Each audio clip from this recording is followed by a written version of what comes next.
¿Y qué pasa, Humphries? Hoy abordaremos los glúcidos, una de nuestras principales fuentes de energía. ¿Y qué son los glúcidos? Pues son compuestos orgánicos constituidos mayoritariamente por carbono, hidrógeno y oxígeno. Esta composición química explica su denominación de carbohidratos, puesto que parece corresponder a la reacción del carbono con el agua. Sin embargo, este nombre no es muy sugerido por los bioquímicos más estrictos, puesto que, en algunos casos, pueden tener además otros elementos químicos como el nitrógeno o el azufre.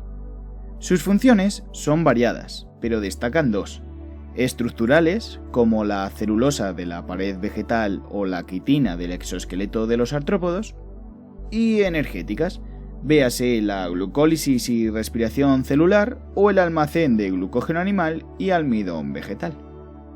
Respecto a su naturaleza química, podríamos definirlos como polihidroxialdehídos o polihidroxicetonas, puesto que tendríamos muchos grupos hidroxilo y dos tipos funcionales de carbonilo: aldehído si es un carbonilo terminal o cetona si se encuentra en el interior de la molécula.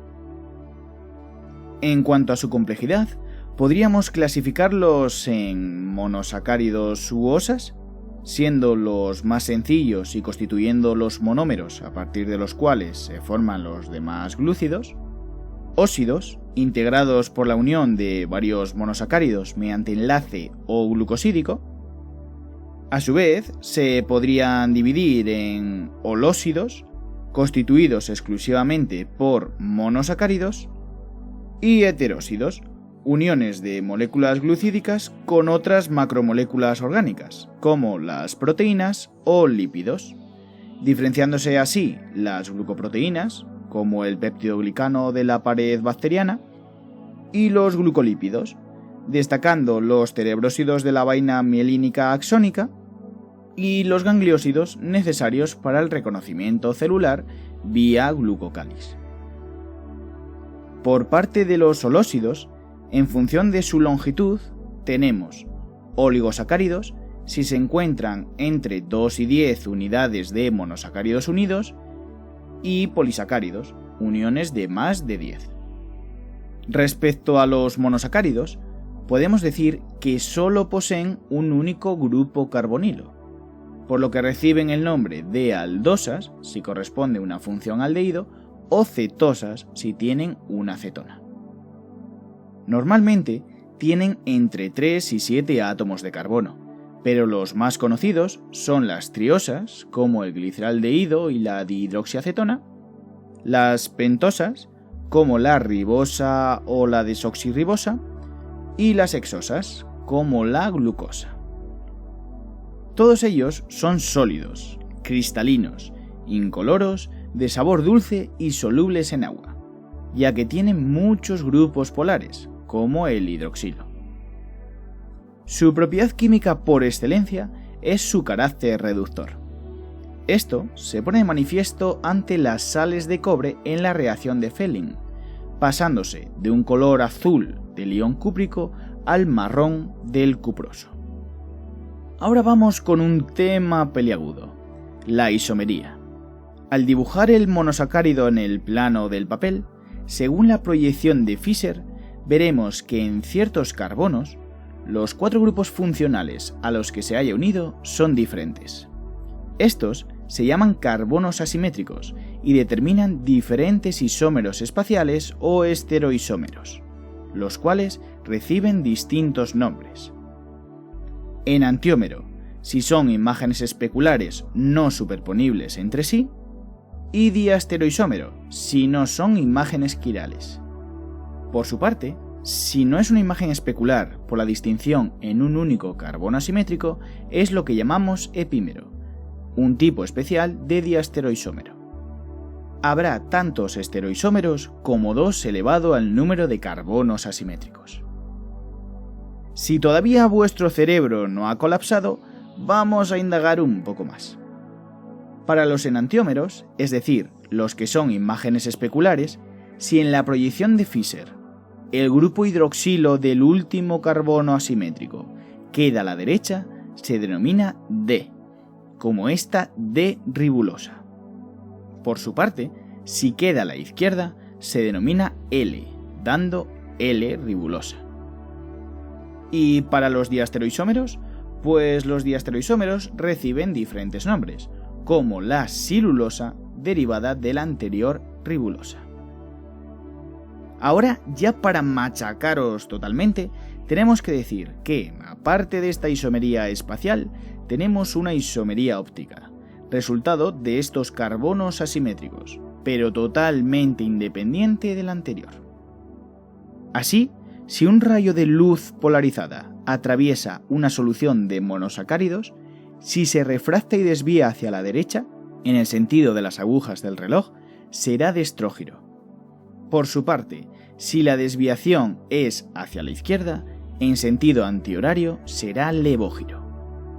Pero volvemos a recalcar, esto es totalmente independiente de la isomería espacial. No confundáis el carácter levógiro de estrógiro con las formas L o D de la proyección de Fischer.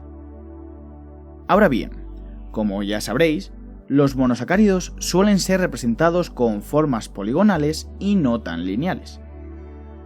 Esto se debe a que en disolución, aquellos con 5 o más carbonos se disponen en estructuras cíclicas cerradas, encontrándonos con furanos pentagonales y piranos hexagonales. El motivo detrás de este hecho se debe a una reacción química, la cual se da entre el grupo carbonilo y el penúltimo átomo de carbono. Como resultado, tenemos un enlace O-glucosídico intramolecular, llamado hemicetal si el carbonilo era una acetona, o hemiacetal si el grupo funcional era un aldehído. Asimismo, encontramos un carbono asimétrico de nueva génesis, el carbono anomérico, determinando dos formas anoméricas diferentes. Alfa, si el grupo hidroxilo se sitúa hacia abajo en la proyección de Haworth, o beta, si por el contrario está en la parte superior. Los monosacáridos se unirán unos a otros a través del radical hidroxilo de su carbono anomérico y un grupo hidroxilo del siguiente ciclo. La unión consolida la formación de un enlace O-glucosídico, liberando una molécula de agua y generando un disacárido. Pero esto no es todo. Hay diferentes tipos de O-glucosídico. Si el primer monosacárido del enlace, es decir, el que aporta el hidroxilo del carbono anomérico, tenía posición alfa, el enlace recibirá tal nombre, es decir, alfa O-glucosídico. Por el contrario, si el anómero era beta, se denominaría beta O-glucosídico. También tenemos otra denominación en función de la posición del segundo monosacárido. Si no interviene el hidroxilo de su carbono anomérico, se nombraría como unión monocarbonílica, conservando su poder reductor y dando positivo en el reactivo de Fehling. Sin embargo, si participa el OH de su carbono anomérico, recibe el nombre dicarbonilo, perdiendo su poder reductor. Entre los disacáridos más conocidos tendríamos la sacarosa o azúcar de mesa y la lactosa, el azúcar de la leche, que da motivo para otro vídeo, como la intolerancia a la misma según razones evolutivas. Dejando atrás los disacáridos y demás oligosacáridos, como ya sabemos, al sobrepasar los 10 monómeros hablamos de polisacáridos. Estos no suelen gustar tanto, pierden su sabor dulce y no son solubles en agua. Además, al tratarse de moléculas de elevado peso molecular, no cuentan con poder reductor, al tener un único OH anomérico libre. Los podríamos dividir en dos tipos: homopolisacáridos, si se integran por la repetición de un único monosacárido, y heteropolisacárido, si viene formado por más de un tipo, como lo podemos encontrar en las pectinas de la mermelada o en el agar de los medios de cultivo y gelatinas. Respecto a los primeros, podemos discernir dos tipos de funciones principales: reserva, si tienen enlaces alfa-glucosídicos, y estructural, si son beta-glucosídicos. La explicación subyacente se basa en la fuerza del enlace. Para tener una reserva energética nos interesa que sean hidrolizables. Por el contrario, en una función estructural y protectora se quiere todo lo contrario. Por consiguiente, nos sonará el almidón de la patata o el glucógeno hepático y muscular como las principales despensas de glucosa de nuestro día a día. Ahora sabemos que tienen enlaces alfa. En contraparte, la celulosa o la quitina, ambos integrantes de la pared celular de vegetales y del exoesqueleto de artrópodos respectivamente, tendrán enlaces beta. Su motivo es protector y estructural, por lo que buscan resistencia. Podríamos estar hablando durante horas acerca de los glúcidos, pero con esto ya tenemos unas nociones básicas. Así que hasta aquí el vídeo de hoy, Humphreys. Ya sabéis que lo único que pedimos a cambio es que cuidéis de la naturaleza, estudiéis mucho y seáis buenos. ¡Hasta la próxima!